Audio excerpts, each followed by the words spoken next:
Welcome to the ERP Plum ERP lessons. In this, we are discussing the Plumby ERP overview. Here, basically, you have an organization. Okay, so we have an organization which can have multiple branches. So each organization to which the ERP is licensed has one or more branches, and in that corporate branch is mandatory. So for each of the branch, they can raise either documents such as the purchase, indent, order, GRN, goods receipt, sales orders, all those. Or they can raise vouchers like the cash and bank payments and all those things. All these documents and the vouchers have numbered predefined numbers from a sequence, and that is maintained by the document series. Now, under each branch, there are users. Okay. Now, coming to the application as a whole, the entire application is cut into modules like setup, finance, purchase, and all that. And they have some sub modules also. So, like we see here, when we go here, this is the finance module. Okay. So, in the finance, utilities, transactions, these are all sub modules, and each one is a form or a form group. So under submodules, you have the forms. These can be forms or form groups. Now we have a set of access roles defined, and these access roles are assigned to the forms and the users. So when a user logs in, he can have access to the associated forms. So you will notice there is a set of access roles and users. Each user can have multiple roles. And when it comes to form, one form has one role. So if the user has to have multiple access to multiple forms, the forms which have the roles, all those roles can be given to the user. So we have seen the organization, branches, document series, the documents and vouchers, and module, submodule access rights. Now coming to each of these form, when we go in, we have for each module we have submodules and also there are reports. For each of the form we have action links. Action links means context sensitive. Suppose there is a sales order, you would like to post it or you would like to cancel it, you would like to approve it and all those things.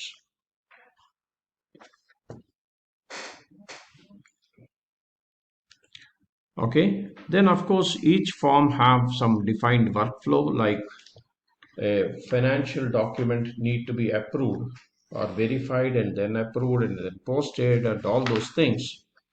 And there are templates. Say for example, it could be something like maybe you can say a sales invoice or a purchase order, things like that. So this is the overview of the application.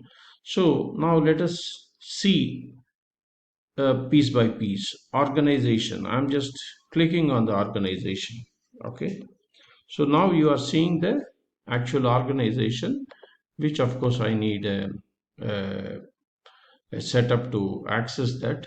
Okay,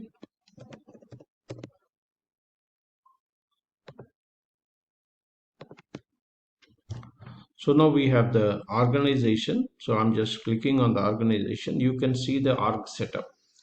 So this is the company, the admin email, and all these are set up generally by the administrator and it is not set up by the user. So we have the organization, then we have what is called the branches. So you will see the branches here. So these are the different branches we have. Maybe these are, some are academic branches, some are branch offices, like Bhopal, Chennai, and all that. And some are head office. Generally you will have a head office, and all these branches to which the user has access will appear here. So the moment he changes this branch to BSES, so if he tries to create any voucher, it will go into the BSES document series. So I'm going back to the corporate office. Now, coming to our model where we have the branches. Okay. So we have seen we have the branches, and for each of the branch, okay, you have bank or cash accounts that can be created. So you can have one or more bank or cash account, and when you define a cash account, you just specifically say under which schedule this will come. That is the financial part of it. And similarly, the cash account, there is an abbreviation. And say, for example, right now for corporate office, maybe I will just say something like civil engineering department. It is a dummy situation. I'm just trying to create maybe an account name civil cash. I said CCAS. Okay. And this comes under current assets. Okay. Fixed asset, current assets, loans and advances, whatever it is, I've just created. Okay. So, and also we can create the series from here. Like we can create the document series. Now this branch, this is the GSTN number, and this is the invoice details, and these are the contact details of this specific branch in the civil engineering. These are in e-invoice details, which are something especially required for companies which have 20 crores and above. And these are the groups to which they belong to. That means in a typical, let us not take civil engineering, it is a bad example. Basically, if you take Bhopal, okay, so the Bhopal may be belonging to a grouping called southern region or northern region or northeast region, and it can also have its zone. Suppose here if I select say southern region, so the southern region has come, under that south zone has come. So it indicates this is more for MIS reporting purpose where we can do that. Then we have document types. These are the humongous set of document types. Okay. And in the chart, if you remember, we have discussed about um, the document series. We have seen organization and this and the document series. So these document series, they are here for the 21-22. So I'm just trying to check one. So this document series, it belongs to BBBB, that means the branch. There is a GST rule which says the document series must be unique in the lifespan of an organization, and it cannot exceed 16 digits.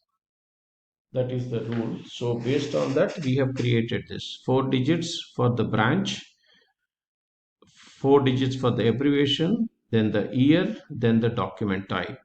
So if you see any of these samples, so Hyderabad, that is stock transfer 21-22, this is the document type. Suppose I just take purchase indent. Okay, so you will see corporate office PIND 21-22, and now the running number is 10062. So if I create a new document in the purchase indent, now that might get this or the previous number, whatever it is. Let us just see for reference. Purchase master. Okay, this is the document series. So I'm creating. So you have got this 1,63 here. So that is how the document series are combined. And similarly, financial vouchers also. So if we go to the finance and try to create a bank and bank cash transaction, suppose a bank receipt, I am trying to create a bank receipt. This number is automatically given by the application. So we have basically seen the organization, branches, document series and all that. Now then we have the modules. These are the HR module, overview, setup, control, CRM, sales and all that. And each of these modules have submodules. So you can take, say for example, maybe utilities. Okay,